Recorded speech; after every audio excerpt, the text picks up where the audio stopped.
Hello and welcome to etcfo.com. My name is Amol Dethe and I'm in conversation with Dipanjan Basu, partner and CFO Fireside Ventures. Dipanjan, welcome to the show. Hi everyone. Dipanjan, to begin with, first of all, I would like you to tell us, what are the trends that you're seeing specifically in the startup ecosystem?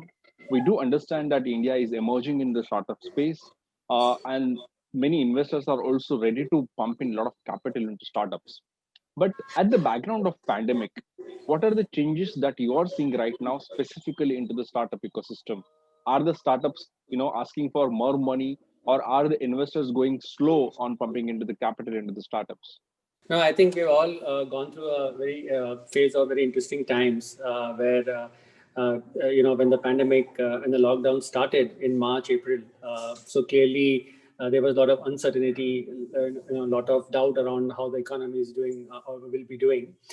Thankfully, I think we have a lot more clarity today. And as we see the cases coming down, a potential vaccine maybe early in the next year. So a lot of stability has, kind of returned.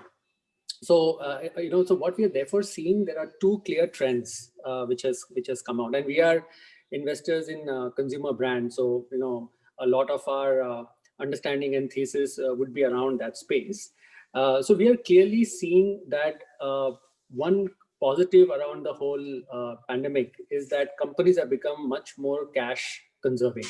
So we are seeing a lot of startups who have learned the lessons in a hard way, and everybody is on the drive to build a very sustainable organization and a sustainable companies. And it's not only our portfolio. We have seen in general the startup ecosystem has become much more resilient and much more cash conserving. So that's one big trend, and therefore the losses have been cut down, and that has reduced the requirement of fundraisers, I would say, right? And obviously there are certain sectors which are more tuned to have higher losses, consumer tech businesses or platform businesses. But even there, you look at e-grocery, you look at e-commerce, the burns have actually come down. So that's a positive overall, and therefore a lot of the funding requirement is for future growth and for a lot of org building than actually just funding for burn. So the second big shift or change which we have seen is there's a demand shift which has happened. So clearly there are certain businesses which were getting funding earlier, that has changed. So if you remember, back 1 year back, there were a lot of network businesses, like ride sharing, Uber, Ola, of course, in their respective segments, we're doing extremely well. Now the whole shift has been to your own vehicle. So you'll see automobile and auto car sales have gone up, right? So there is a shift on a lot of space being, required by the individual, even if you're going out or if you're traveling. And from a consumer brand standpoint, and which is where we play in, we are seeing trends, which are more on the health and wellness side. A lot of people are consuming a lot of good products at home. So while you're not going out to the restaurants, you want to actually still live the good life and a healthy life. And therefore, a lot of these trends of eating well, living well, has gone up. I mean, just a case in point is one of our portfolio company called Boat, which is in the audio accessories and the headphone space. Now, their businesses have gone up substantially because we are all doing everything on Zoom calls and on videos, and people are consuming a lot of audio accessories. So therefore, I would say a lot of this demand shift has created a new set of companies who will do well. And for those companies, we don't see a slowdown in funding and investor sentiment. In fact, a lot of people ask us whether are you seeing reduction on valuation, are you seeing tightening of of valuations in some of these companies. And we are not necessarily seeing that substantially, because if the companies have done well, if they have been able to show growth from where they were before pandemic, I think they are very valuable, and there are a lot of money which are chasing them. So I would say, interestingly, I think the pie of people who will get funding has reduced, and a lot of money are chasing a set of a lesser number of companies. And in general, the ecosystem has become much more aware and much more sensitive to high burn businesses. So even investors are asking the same questions around, are you going to sustain if there is no business? How long is your runway? And those are some of the interesting shifts which has happened over the last 3 to 6 months. Thanks for that narrative, Dipanjan, and sounds really good to begin with. In fact, a good overview. Let me, ask you something very, very specific. At Fireside Ventures, why is your focus specifically on early stage, startups, or why do you want to invest in only the in startups which are in early stage? Sure. So Fireside was effectively, when Kaval started it almost 3 years, founded it 3 years back. I think there was a big gap in the whole ecosystem of consumer brand building. Rewind 5 years back, there aren't many VCs who were actually investing in consumer brands. I mean, tech and consumer tech is where most of the VC investments were going. So Fireside actually was started primarily to back and encourage entrepreneurs coming out to build national brands in the consumer space. And the team at Fireside and all of us comes from the our respective backgrounds who have built businesses, who have built consumer brands. We collectively bring that knowledge which can help those early stage companies break the scale barrier and become big. And that we have seen playing out in our first fund, where early stage companies like Boat, Mamaearth, Yoga Bar, Kapiva, some of these are becoming national level brands and recognized brands today, have gone through that journey. So therefore, the thesis of Fireside remains focused on identifying these early stage brands and bets, with a clear differentiation in the product which they are bringing in, the honesty at which they are committed to the business and the brand which they are trying to build, and with the ecosystem which we bring, that's become a very interesting combination of great entrepreneurs and a good ecosystem, and which can then scale these brands beyond a point. So that's primarily the reason why we chose to be early stage investors in consumer brands. So, if you could give me some more business dynamics in terms of what are the failure ratios as well. I mean, it's not necessary that you will pump in capital into number of startups and you will be successful in each and every startups. Must be there will be some failures. So investors and most of the time startups also talk about all that big stories where I raised so much funds and I'm becoming successful. What is also the failure ratio and what do these startups do later on? I think that's a very interesting question, Amol, and I think that is again a place where we think Fireside is slightly differentiated in terms of our structure. Again, if you compare with consumer tech funds or pure tech funds, our success of outcomes is not reliant on one or two companies who are, let's say, a super success. I mean, take for example, if the investors in Flipkart, would have seen a multiple X exit, when the Walmart transaction happened, and a lot of the success of the funds would be determined by one or two of these large, outcomes. In our investment and thesis, we'll see a large number of good outcomes.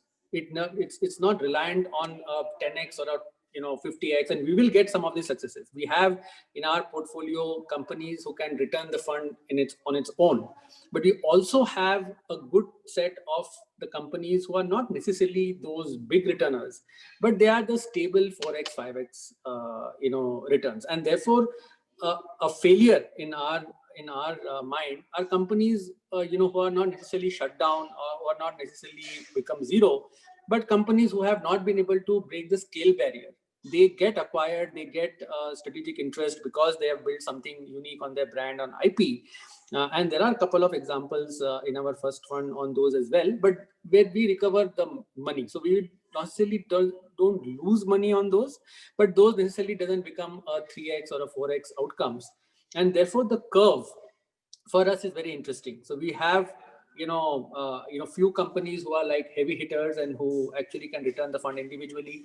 Then you have the middle bracket, which is 50-60% of our portfolio, which will give a very stable 5-6x returns or 4-5x returns, because they get acquired by strategic partners as and when they achieve a certain number of scale. And then there are companies who are not able to break that scale barrier, but they still have a strategic value left because they have created an IP, they have created a brand, and that kind of gets some traction too. So So that's a nuanced way of looking at how do we look at failures, and those companies are like not more than 5% of our portfolio.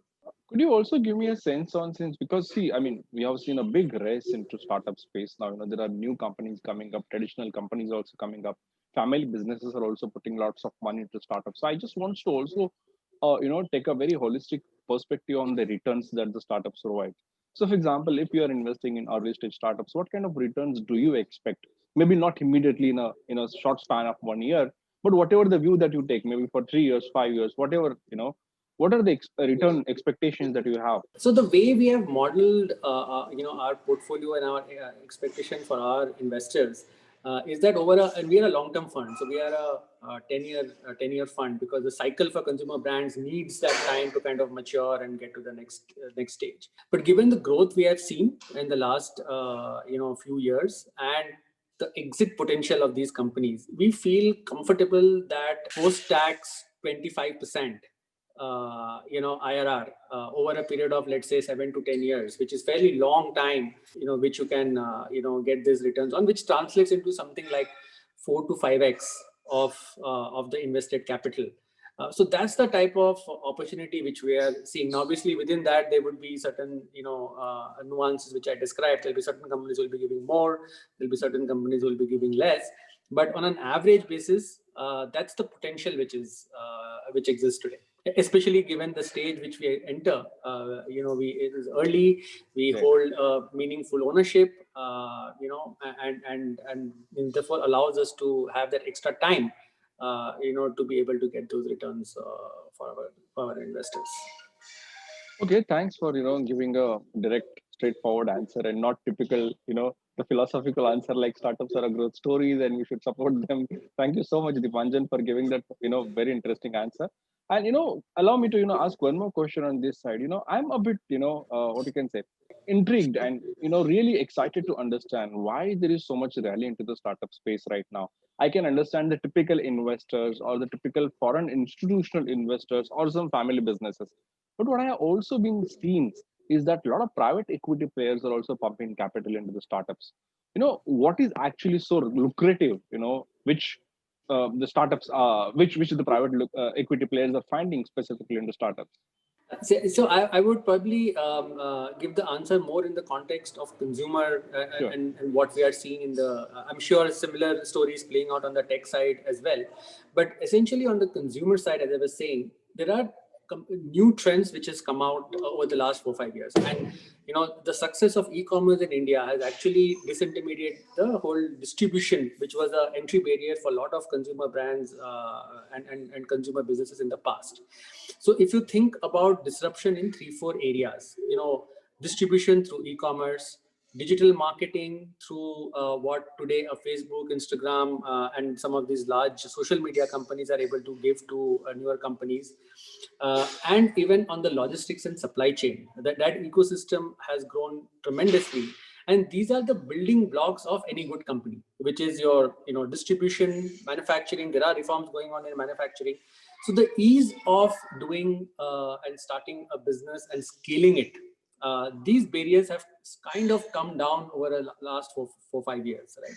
And therefore, what it does is that it allows the company which has good entrepreneurs, is able to attract good talent, been able to challenge the incumbents.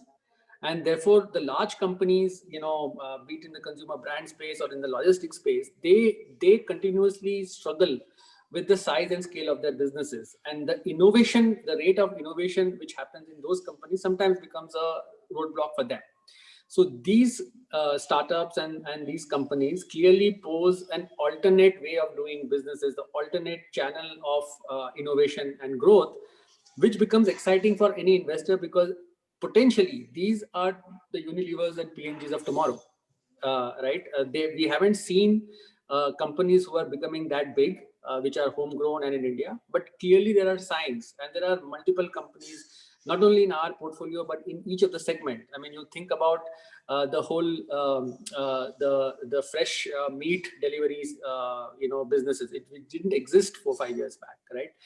The whole unorganized market of purchasing meat has been organized by companies like Licious and Fresh to Home, right? So you take each segment, be it e-grocery, meat, you talk about the whole Ayurveda space. There are these challengers who have come in and shown that, look, great products, great brands can be done and be scaled, right? And that kind of gives confidence to investors saying, hey, there are a lot of things happening. I mean, with Jio coming and the investment which Jio is making in the ecosystem, which is hyper local, which is making the convenience for consumer even more, will even give rise to newer opportunities. We have seen how the whole education tech has completely taken off, pushed by the COVID experience, but even otherwise, how consumption of educational content has changed over the last few years. So these are essentially new areas which addresses the consumer problems, right? Can I get good education? Can I get good food? Can I get good clothes? Can I get to travel better? So everything which a consumer needs is being provided by this ecosystem, and the ecosystem has also so this makes in India a great place for these startups, and therefore investors are quite excited, and that's why the attraction of a lot of foreign capital as well. Right, Dipanjan, very well said, and thank you for sharing all those insights, and thank you for talking DTCF and sharing that perspective. Thank you so much, Dipanjan. Thank you, Amar. Thanks.